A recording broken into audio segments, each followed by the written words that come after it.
Deployment ban sa mga newly hired workers ipatutupad sa mga lugar sa Middle East na nasa Alert Level 2 ayon sa Department of Migrant Workers.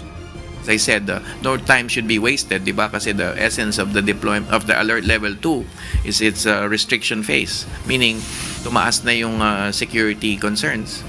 So no time should be wasted. There's no gap basically. So as we speak, nakikinig naman yung mga personnel natin sa DMW, and we will already take action to not to process mga newly hired for these places na Alert Level 2. National Security Council nilinaw na walang base militar ang US sa Pilipinas. 2.5 billion pesos fuel subsidy sa maapektuhan ng fuel price hike nakahanda na ayon sa Malacanang. Ayon din po sa DOTR, nagkaroon na po ng instruction sa mga road sector to finalize documentation and processing of the continuing 2025 fuel subsidy in the amount of 2.5 billion. In that way, once the world market reaches the $80 per barrel of crude oil, they can immediately start distribution to qualified beneficiaries. Alert level ng Philippine National Police itinaas na bunsod ng gulo sa Middle East. Embahada ng Estados Unidos at Israel sa Pilipinas babantayan. So, with or without the conflict in the Middle East, the Philippine National Police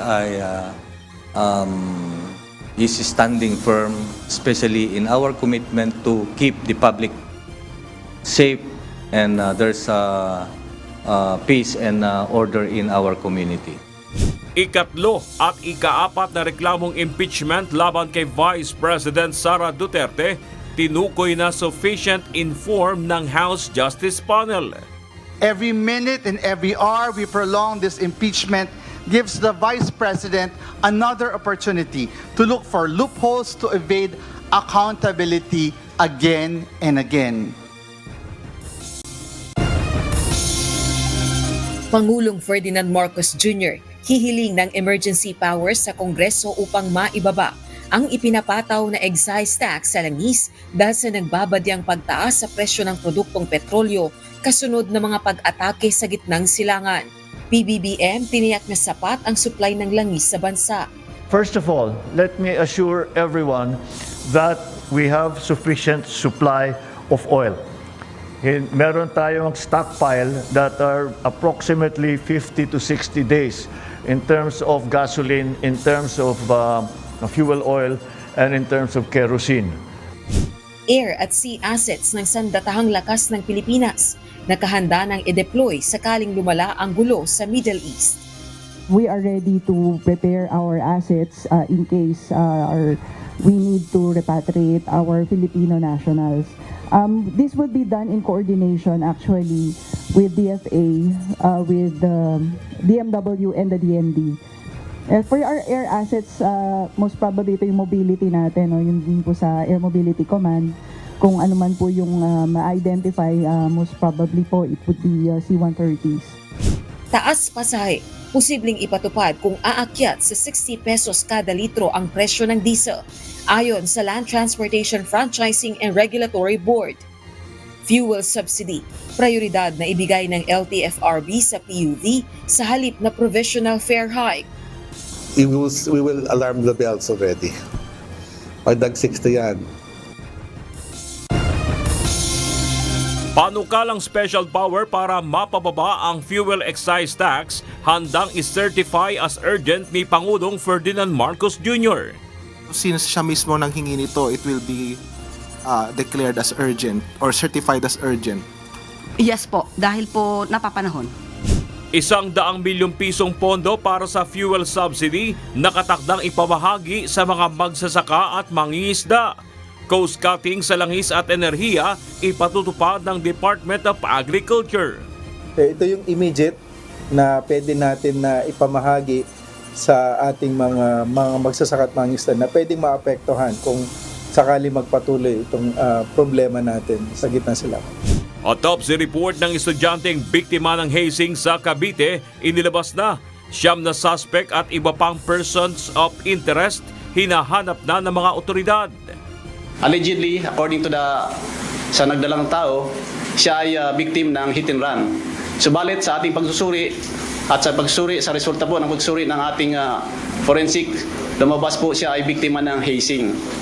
Na-identify po natin itong mga personalities na ito at dahil sa sasakyan na ginamit nila at natukoy nga natin yung driver. Dalawang impeachment complaints laban kay Vice President Sara Duterte idineklarang sufficient in substance ng House Committee on Justice. There is a motion for the issuance of notice to Vice President Sara Duterte for the filing of her answer to the 2 impeachment complaints within the non-extendable period of 10 days. Do I hear a second? The same has been seconded. Is there any objection? Hearing none, the motion is granted.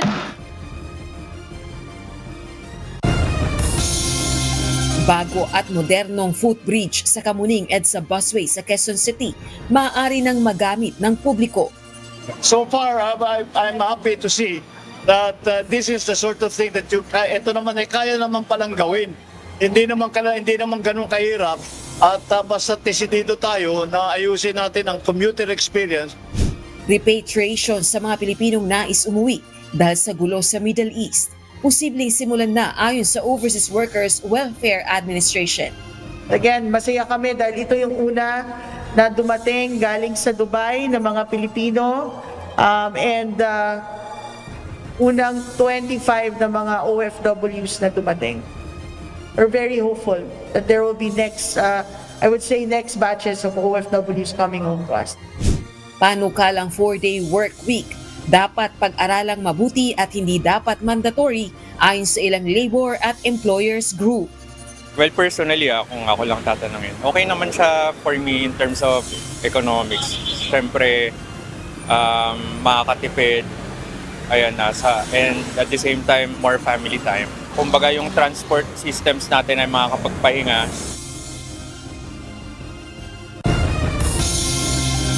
Department of Energy tiniyak na may sapat na supply ng produktong petrolyo hanggang April 15. Pamahalaan planong bumili ng supply ng krudo upang mapunan ang kailangang supply.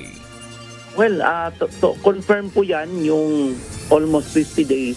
May isang produkto like kerosene na umabot pa more than 60 days. No? Yan ay safe tayo for the whole month of March probably up to April 15.